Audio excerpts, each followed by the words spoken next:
Hello guys! Welcome again to my channel, Kiss of Boa Collectibles. So as you can see today, nandito yung Dream Studio 1/5 scale Boa handcuff natin para i-review.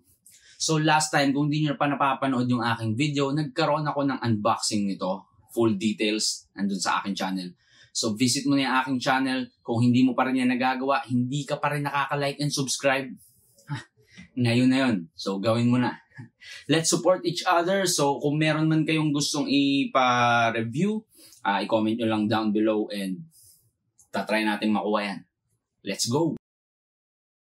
Today, i-review natin ito ngayong Dream Studio 1/5 scale Boa handcuff. Hindi ganun kamahal yung figure. So siguro considering that it's anniversary of Boa handcuff as a character sa One Piece. Ayun, so napakagandang figure. Masasabi ko lang talaga, kuwang-kuha niya yung model sa anime. So kung hanap yung Boa is yung anime talaga. Also, in general siguro kung naghahanap kayo ng figure na gusto nyo yung talagang anime talaga yung itsura. So, tingin ko kung may budget kayo for resin, sobrang solid talaga mag Dream Studio. So kahit anong character pa yan, One Piece, di ko sure kung ano pang mga anime meron nirelease yung Dream Studio. Pero yun nga, sobrang sulit talaga bumili. Lalo kung ganito kalaki yung scale niya. Nung una kong nakita ito, talagang na-amaze ako kasi grabe yung... Kasi iba talaga pag resin. Kumbaga, may mga PVC na mga high quality na almost resin yung quality niya. Kasi pag resin kasi, iba yung capture ng details because of the materials na rin siguro.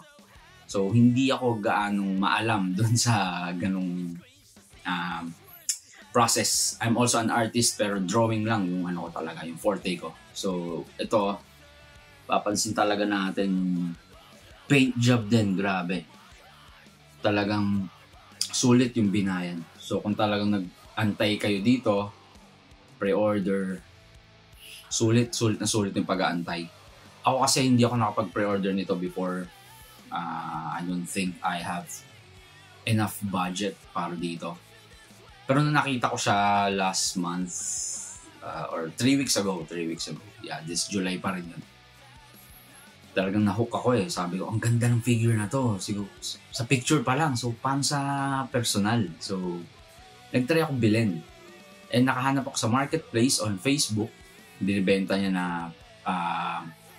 siguro tumubo lang yung seller ng 1K. 12.5 yata yung pre-order price nito eh.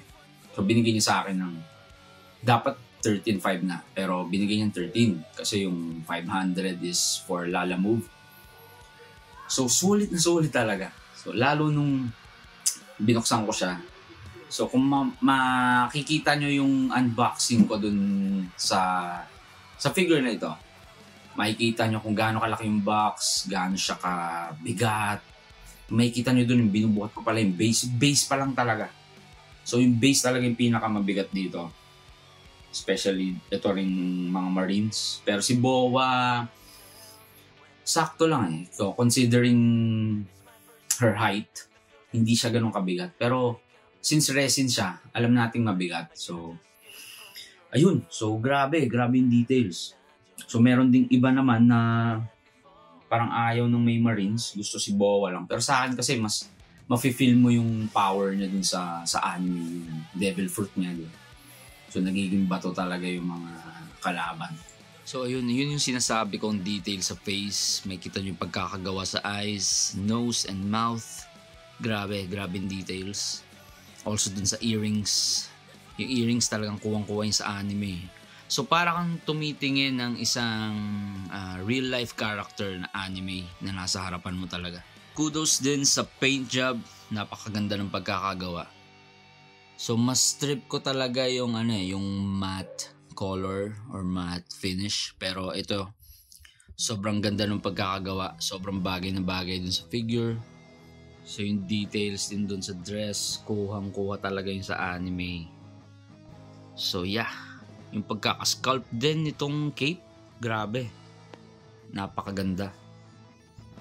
So isa rin sa nagdala sa figure na ito yung pagkakasculpt sa Marine. Grabe. Ganda ng posing, ganda ng details. Also yung base, yung logo ng pirate ni Boa.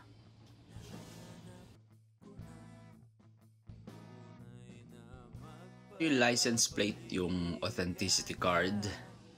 So we have 166/199. So yun yung number of copies, 199 lang ito. Gusto ko rin yung posing niya dito. Very elegant.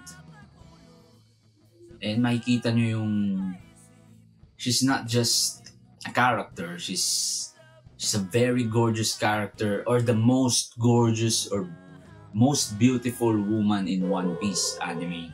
So siguro sa ibang anime din, well, kung bias ka rin talaga, subjective yun. Ako bias talaga ako sa One Piece eh. And siguro gusto ko rin yung design ni Boa. So nag-decide ako maging Boa Shriner. So ito yung, kung Boa Shriner ka or kung naghahanap ka ng magandang waifu shrine na i-include mo One Piece, men, hindi pwedeng mawala sa ito. Ako na nagsasabi. So kung collector ka talaga, may budget ka, eto, Dream Studio 1/5 Boa Hancock. Kung magpa-pop scale ka, mabibitin ka pare.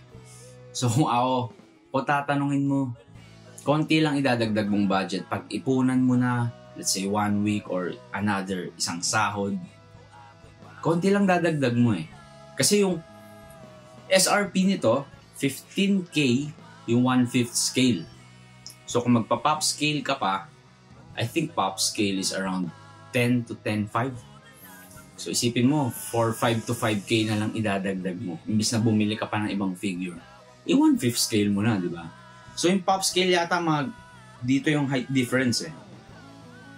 So kung mag 1/5 scale ka, isipin mo halos doble. Tapos yung quality mas makikita mo sa 1/5 scale. Kasi nga, mas malaki. Pero details, syempre, same lang naman yun.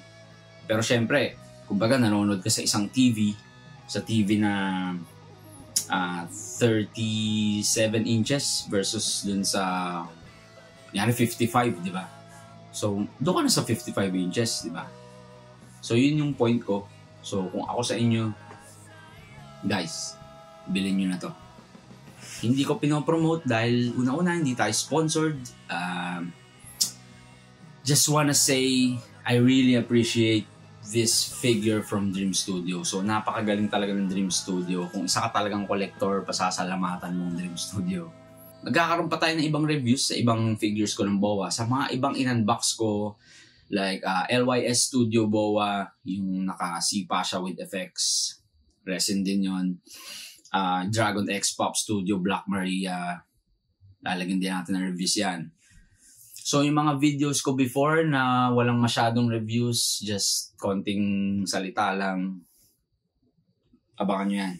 So kung hindi ka pa nakakapag-like and subscribe sa aking channel, again, click the like button, share it. Meron din akong Facebook page, Kiss of Boa Collectibles. So support natin isa't isa. So kung meron ka ring page, meron ka ring YouTube channel, i-comment mo lang yan dito. Susupport din kita. Till next time guys, sayonara, goodbye!